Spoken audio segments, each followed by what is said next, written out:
क्या अखिलेश यादव लोकसभा चुनाव को लेकर इस बार ज्यादा प्रेशर में है? क्या अखिलेश यादव से नहीं झेल पा रहा है इस बार के चुनाव का प्रेशर? यूपी के सियासी गलियारों में इस बात की चर्चा कई वजहों से चल रही है। नमस्कार, मैं हूं निकिता रस्तोगी और आप देख रहे हैं डीएनपी इंडिया। लोकसभा चुनाव का बिगुल बज चुका है, जिसके बाद सभी पार्टियां चुनावी रण में उतरने के लिए तैयार हैं। वैसे तो सभी पार्टियों पर जीत का प्रेशर है, लेकिन अखिलेश यादव थोड़े ज्यादा प्रेशर में नजर आ रहे हैं। ऐसा इसलिए कहा जा रहा है क्योंकि इसके पीछे 3 वजह है।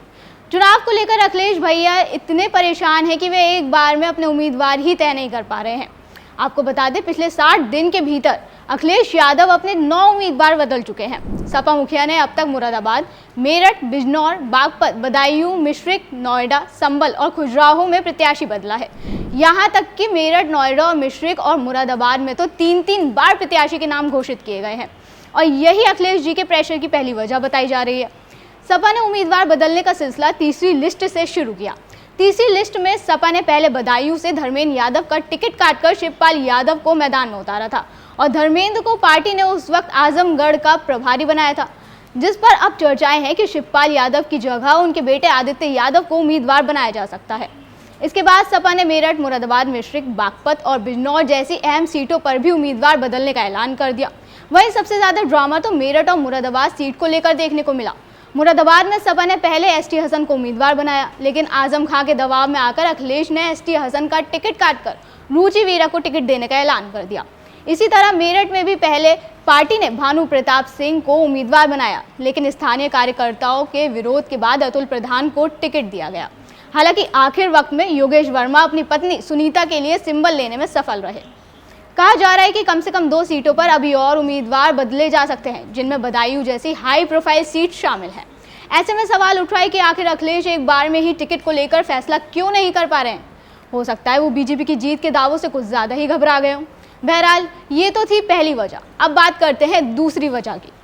दूसरी वजह यह है कि अखिलेश यादव ने अभी तक कन्नौज और जौनपुर जैसी अपनी परंपरागत सीटों पर ही उम्मीदवारों की घोषणा नहीं की है। हालांकि कन्नौज से अखिलेश यादव के चुनाव लड़ने की चर्चा है, क्योंकि अखिलेश यहां से लोकसभा के सांसद भी रह चुके हैं। हाल ही में अखिलेश यादव ने कन्नौज का दौरा भी किया था, लेकिन उसके बाद भी पार्टी यहां प्रत्याशी घोषित नहीं कर पाई। इसी तरह का हाल कुछ जौनपुर, बलिया, कैसरगंज और संत कबीर नगर में भी है। अब आते हैं तीसरी वजह पर। पिछली बार के लोकसभा चुनाव में सपा ने मार्च में ही कैंपेन शुरू कर दिया था। इतना ही नहीं, पिछले चुनाव के दौरान अप्रैल के पहले हफ्ते में मायावती और अजीत सिंह के साथ अखिलेश यादव की संयुक्त रैली की गई थी। उस वक्त पार्टी का बीएसपी के साथ गठबंधन था, जिसमें आरएलडी भी शामिल थी। वहीं इस बार समाजवादी पार्टी कांग्रेस के साथ गठबंधन में है। बावजूद इसके पार्टी की संयुक्त रैली की कोई सुगबुगाहट नहीं है, जबकि पहले चरण के मतदान में अब सिर्फ कुछ ही दिन बाकी हैं और यूपी की 8 सीटों पर पहले चरण में ही मतदान प्रस्तावित है। तो एक तरफ एनडीए गठबंधन अपनी संयुक्त रैलियों के जरिए चुनावी माहौल को साध रहे हैं। अभी तक बीजेपी का विरोध करने वाले जयंत चौधरी खुद बीजेपी आलाकमान के साथ मन साझा कर रहे हैं और दूसरी ओर समाजवादी पार्टी है, जो अपने उम्मीदवारों को लेकर कंफ्यूज नजर आ रही है। तो अभी के लिए इतना ही। अगली बार आपसे फिर मुलाकात होगी एक नई वीडियो के साथ। तब तक के लिए जुड़े रहिए हमारे साथ, देखते रहिए डीएनपी इंडिया।